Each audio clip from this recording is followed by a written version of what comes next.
현재 재판 과정에서 뭐랄까요, 처음부터 8대5는 아니었다고 저는 생각해요. 그때 이름 2명이 나오고 나머지 3명 정도는 기각 가능성이 높다 정도로 정리된 정보가 있었던 거예요, 처음에. 제가 내일 그 2분 중에 한 분을 만나니까 물어볼게요. 네.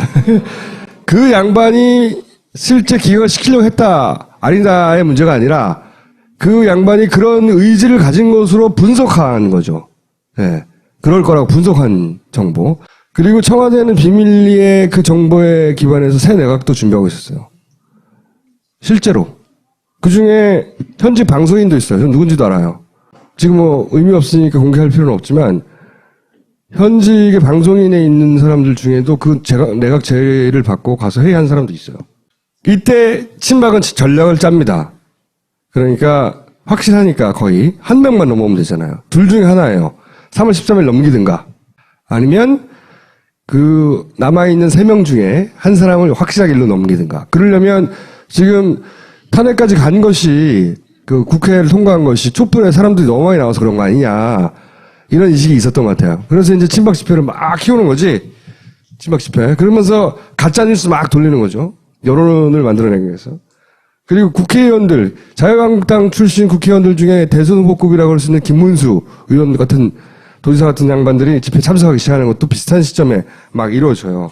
그리고 법정에서는 법리로 싸울 일이 아니라고 생각한 거죠, 이게. 여론전을 시작하는 거죠, 거기서. 그리고 이제 개인들을 협박합니다. 현재 재판관하고, 뭐, 특검도 협박하고 막 난리치고, 아, 이거 만약에 탄핵을 인용했다가는 큰일 나겠다. 자기들 생각에는 큰일 나겠다는 분위기를 느끼라고. 그 전략을 일관되게 전방위로 구사해요. 너무 고마워, 그 전략을 짠 사람에게 나는. 그게 근데 왜 이 전략이 멍청했냐면 헌법재판관들은 그 사람들이 서로 보수적이라 하더라도 어쨌든 평생 전문 직업인이었잖아요. 저기 써야 돼. 뭐를. 이런 이유로 기각한다고. 그럼 여기 들어갈 이유, 법리가 등장해 줘야 되잖아요. 예를 들어서 그 대통령 변호인 측으로부터 단 하나도 등장하지 않는 거야. 그러면서 대신에 굉장히 중요한 포인트가 몇 가지 있어요. 제가 알기로는. 하나는 삼성 이재용 부회장이 구속영장 발부가 되죠.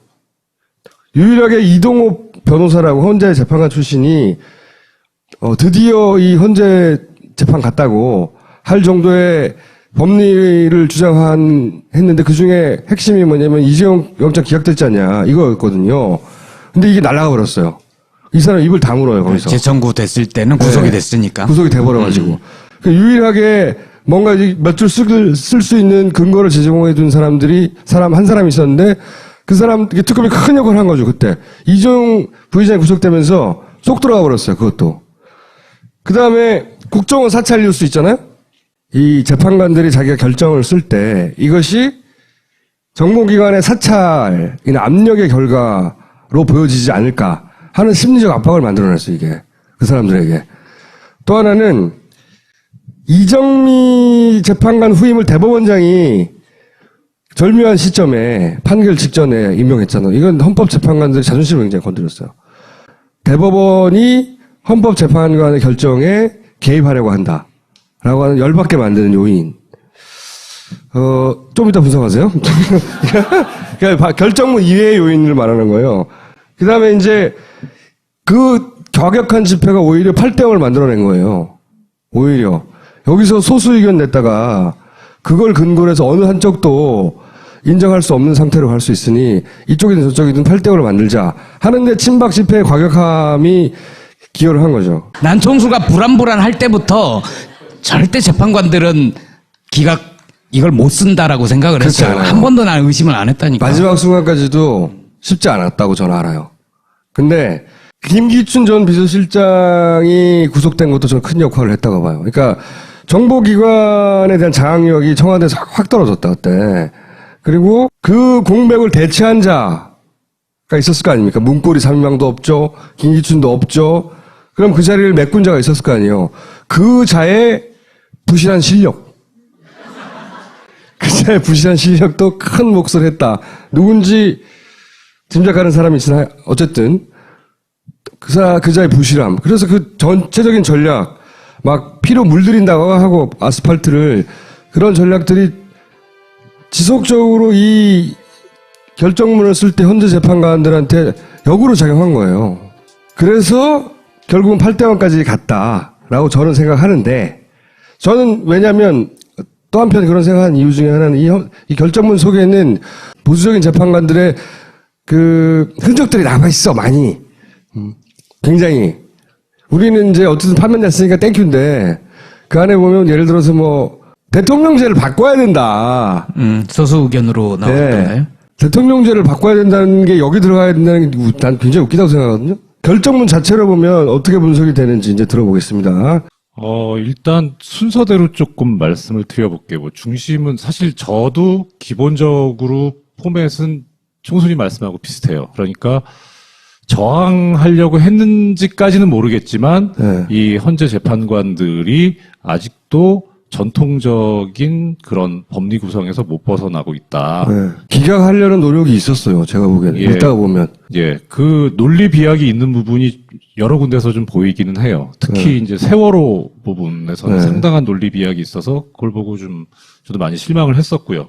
근데 일단 이게 원래는 탄핵 소추 사유가 국회에서 의결한 게 17가지인데요. 그걸 유형별로 정리를 했어요, 처음에.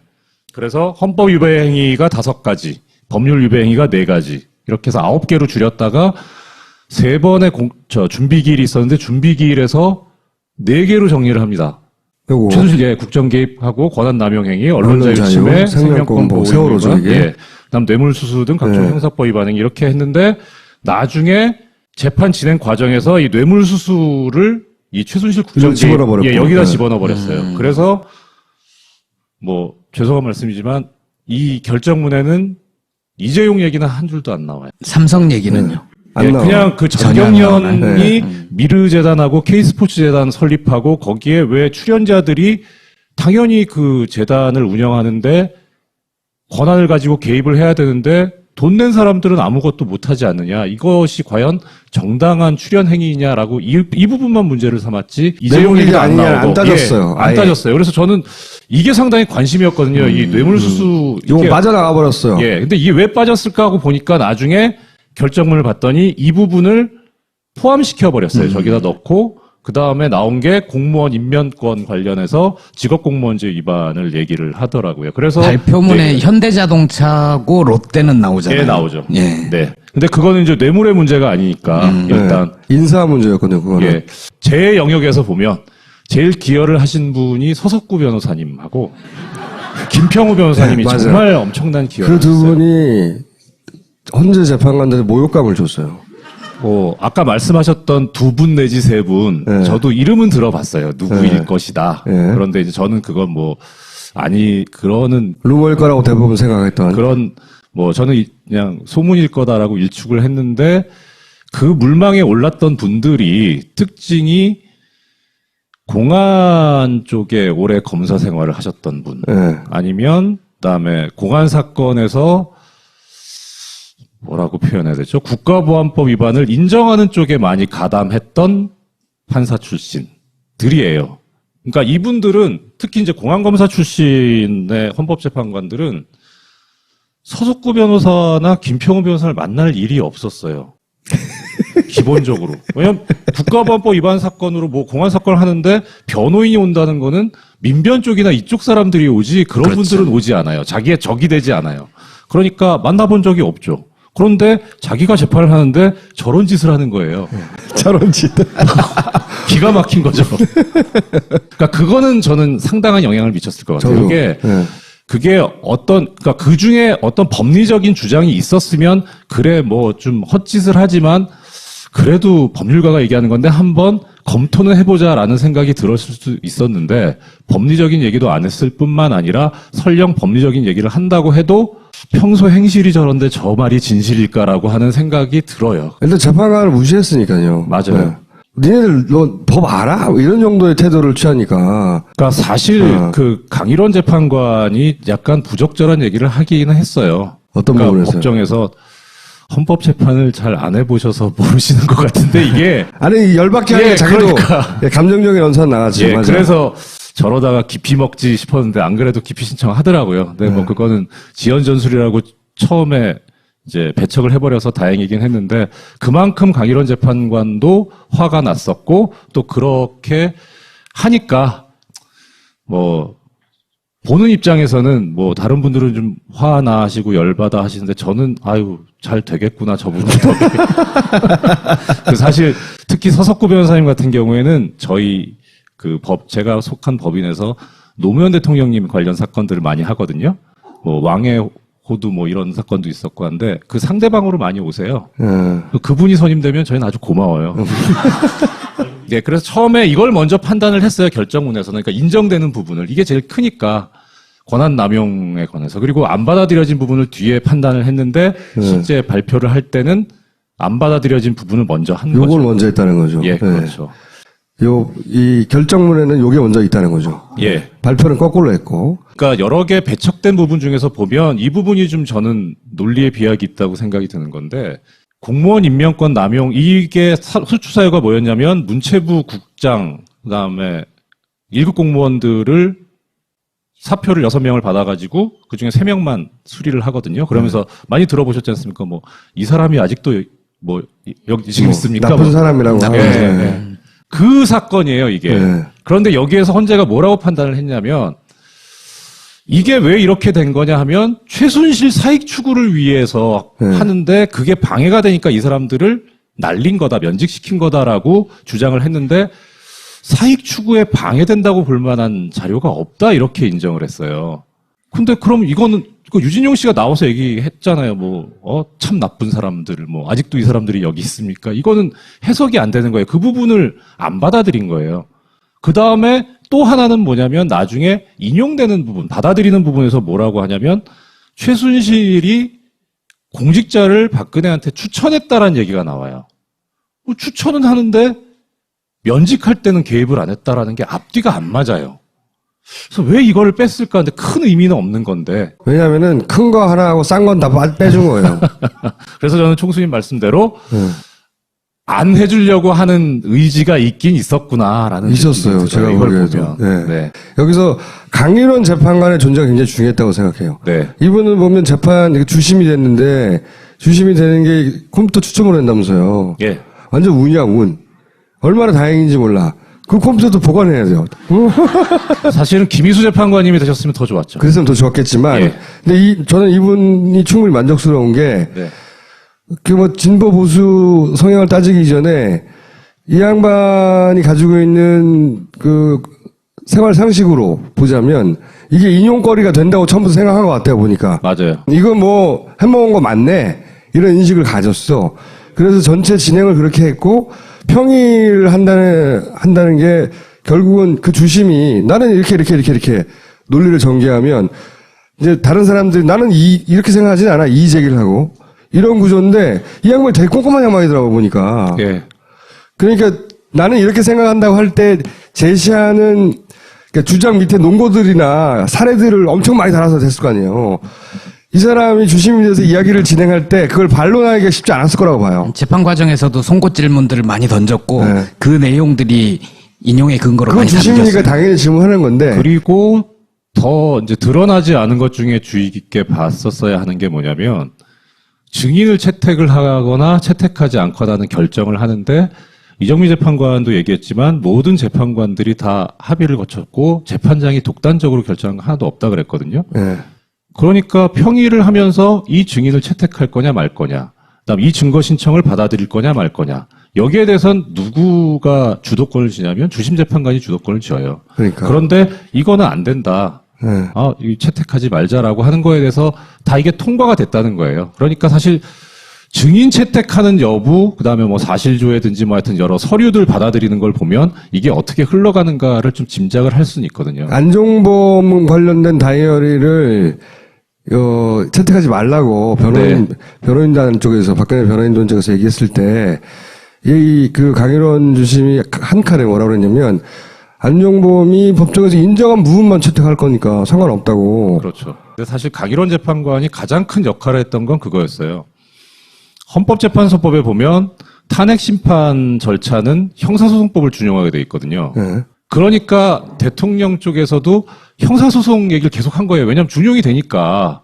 그런데 강일원 재판관이 저는 약간 법하고는 약간 좀 거리가 있어 보인다 생각은 들지만 하여튼 깔끔하게 정리한 게 일단 헌법재판이라는 큰 틀 속에서 그 헌법재판이라는 본질에 반하지 않는 한 형사소송법이 들어오는 거지 무턱대고 형사소송법이 들어오는 게 아니다. 이 얘기를 한 거예요. 네. 그러니까 거기서 아마 대통령 대리인단의 전략이 반 이상은 무너졌을 거라는 생각이 들어요. 일단. 하여튼 뭐 그렇고. 안 그랬으면 무수한 증인들과 그렇죠. 무수한 증거물들을 예. 한 해 만에 하면서 시간이 계속 늘어졌을 그렇죠. 거라는 예. 거죠. 예. 이 부분에 이제 그게 나오는데요. 생명권 보호 의무 위반 이렇게 나옵니다. 근데 제가 앞부분은 약간 생략을 했는데 이 관련된 헌법 조항이 그렇게 돼 있어요. 국가는 국민의 기본적인 그 인권을 뭐 보호하고 권리가 있음을 확인한다 뭐 이렇게 의무가 있다 이렇게 나오거든요. 근데 주어가 국가예요. 대통령이 아니고. 그래서 그거를 그대로 해석하면 이렇게 되는 거예요. 근데 국가하고 대통령을 동일시할 수는 없지만 그래도 국가 원수고 행정부 수반인데 좀 그거는 어느 정도까지 그 유연성을 줬어야 되지 않느냐 싶은데 이게 제일 심한 부분이 저는 이거예요.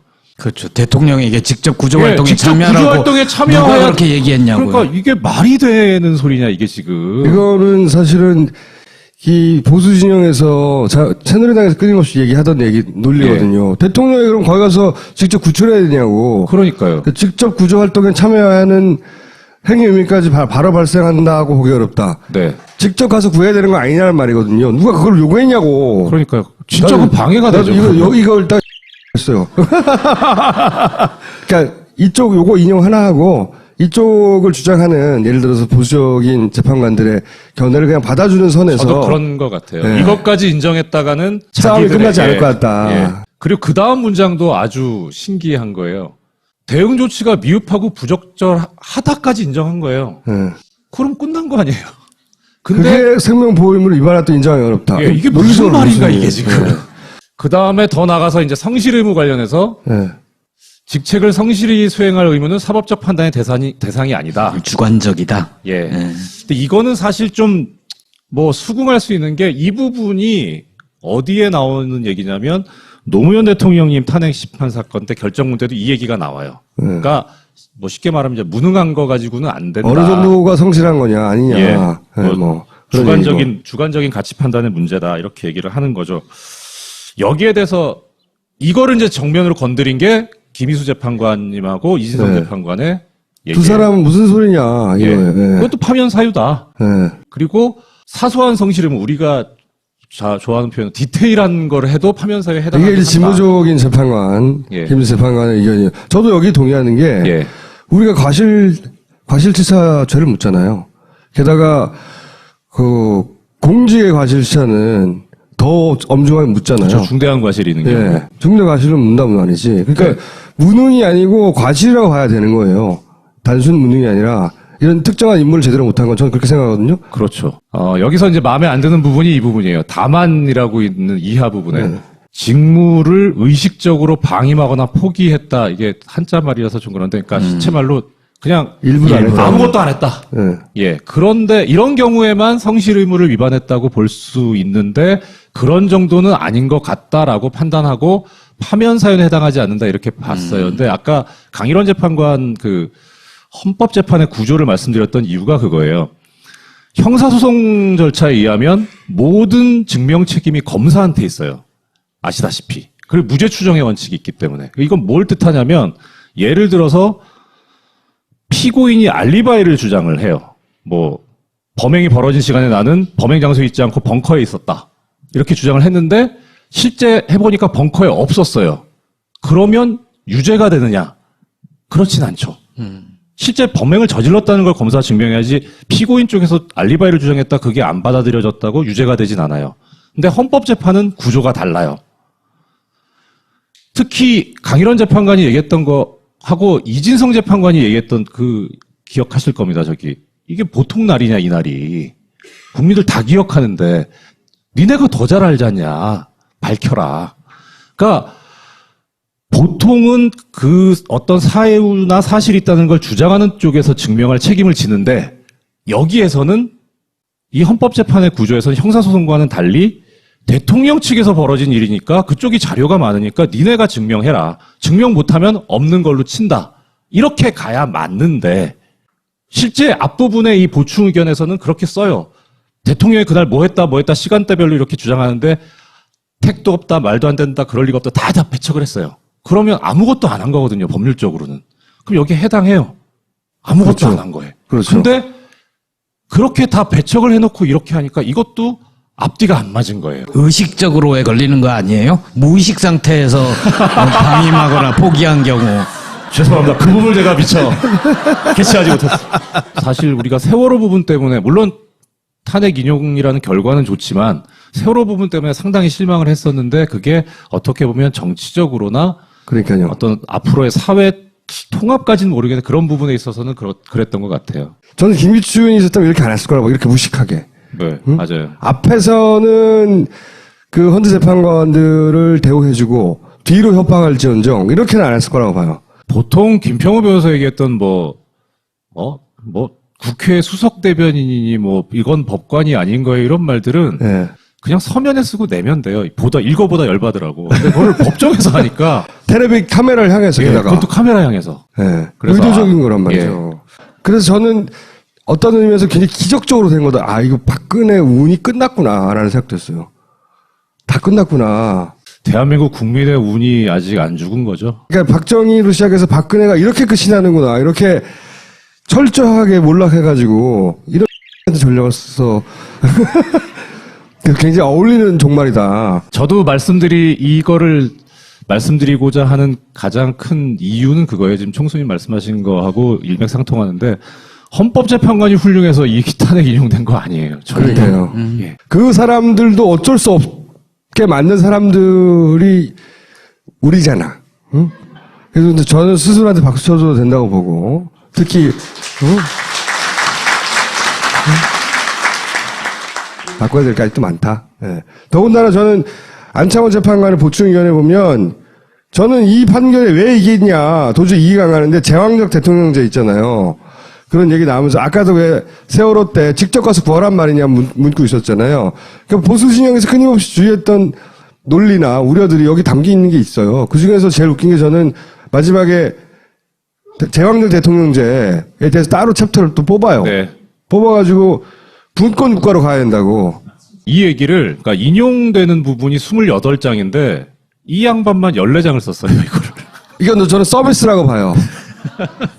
내가 서비스 좀 할게. 내가 할 수 없이 인용을 했고, 서비스 좀 할게. 권성동 그 법사위원장이자 소추위원장, 그 사람이 끝나자마자 했던 말이 그 분권형 개헌해야 한다는 말이잖아요. 탄핵이 됐는데,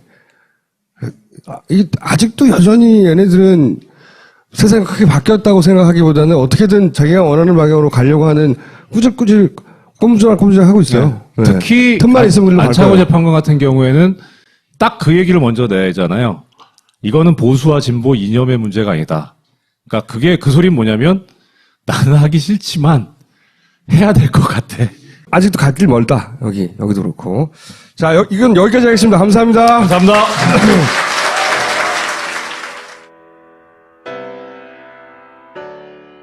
굉장히 건드렸어요. 대법원이 헌법재판관의 결정에 개입하려고 한다라고 하는 열받게 만드는 요인. 좀 이따 분석하세요. 그러니까 결정문 이외의 요인을 말하는 거예요. 그 다음에 이제 그 과격한 집회가 오히려 8대0을 만들어낸 거예요. 오히려. 여기서 소수 의견 냈다가 그걸 근거로 해서 어느 한쪽도 인정할 수 없는 상태로 갈 수 있으니 이쪽이든 저쪽이든 8대5를 만들자 하는데 친박 집회의 과격함이 기여를 한 거죠. 난 총수가 불안할 때부터 절대 재판관들은 이걸 못 쓴다라고 생각을 그렇지 했어요. 않아요. 한 번도 난 의심을 안 했다니까. 마지막 순간까지도 쉽지 않았다고 저는 알아요.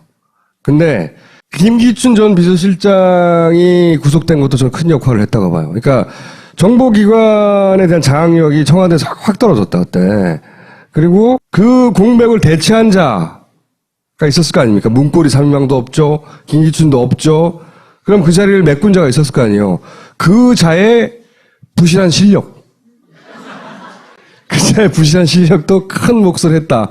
누군지 짐작하는 사람이 있으나 어쨌든 그자의 부실함. 그래서 그 전체적인 전략 막 피로 물들인다고 하고 아스팔트를 그런 전략들이 지속적으로 이 결정문을 쓸 때 현재 재판관들한테 역으로 작용한 거예요.